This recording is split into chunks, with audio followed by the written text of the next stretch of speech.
From JBS Studios in Greater New York, this is the JBS News Update with Teisha Bader. I'm Teisha Bader with the JBS News Update for Tuesday, May the 14th, 2024. Israel today marks Yom Ha'atzmaut, its 76th Independence Day. A day normally filled with vibrant celebrations was significantly subdued this year in the shadow of the atrocities committed by terror group Hamas on October the 7th, and with the hostages still being held in Gaza now for 221 days.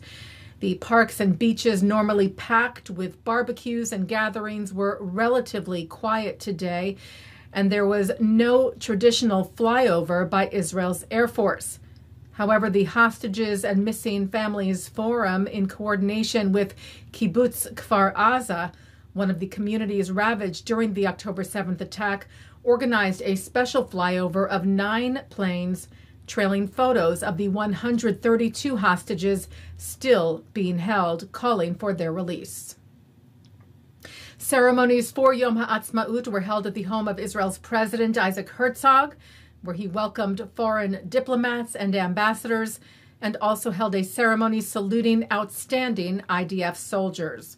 Herzog also shared his appreciation for a letter he received on the occasion of Yom Ha'atzmaut from U.S. President Joe Biden, who wrote the United States is proud of our enduring relationship with Israel.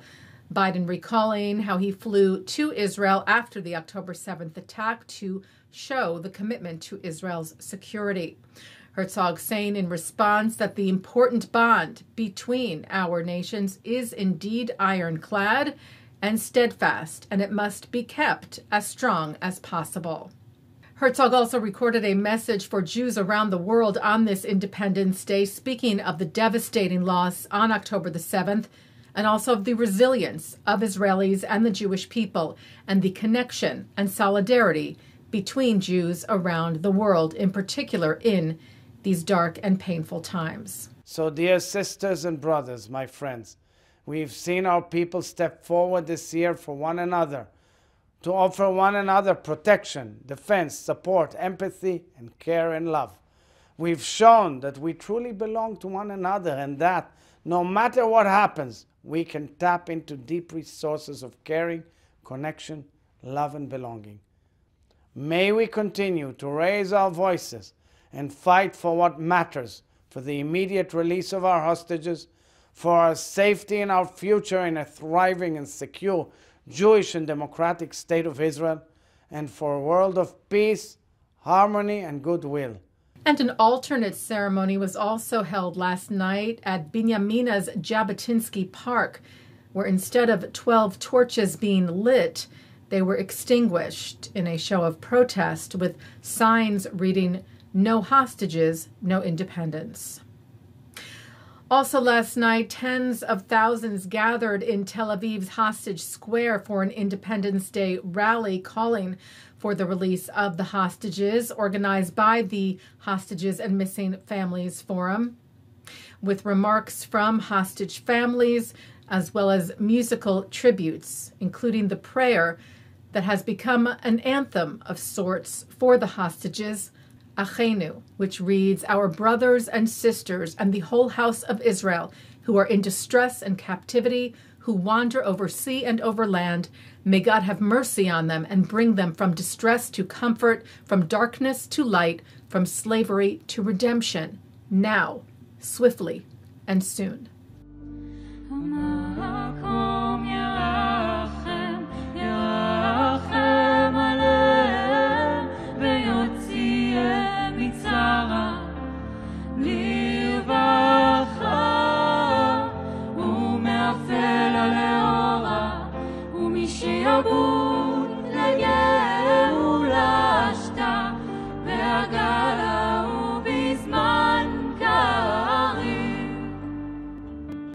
Israeli Prime Minister Benjamin Netanyahu spent the day today visiting IDF soldiers who were wounded in the battle with Hamas in Gaza, wishing them a speedy recovery and calling them an inspiration.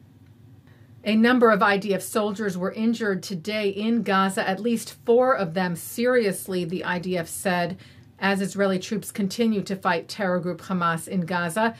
The IDF also shared that Israeli fighter jets hit a central Hamas combat room located in what normally is a school belonging to UNRWA, the UN Relief and Works Agency, being used by Hamas, saying Hamas terrorists were staying there and some 15 terrorists who took an active part in the October 7th attack and are also responsible for ambushes and operations against our forces in the Gaza Strip were eliminated.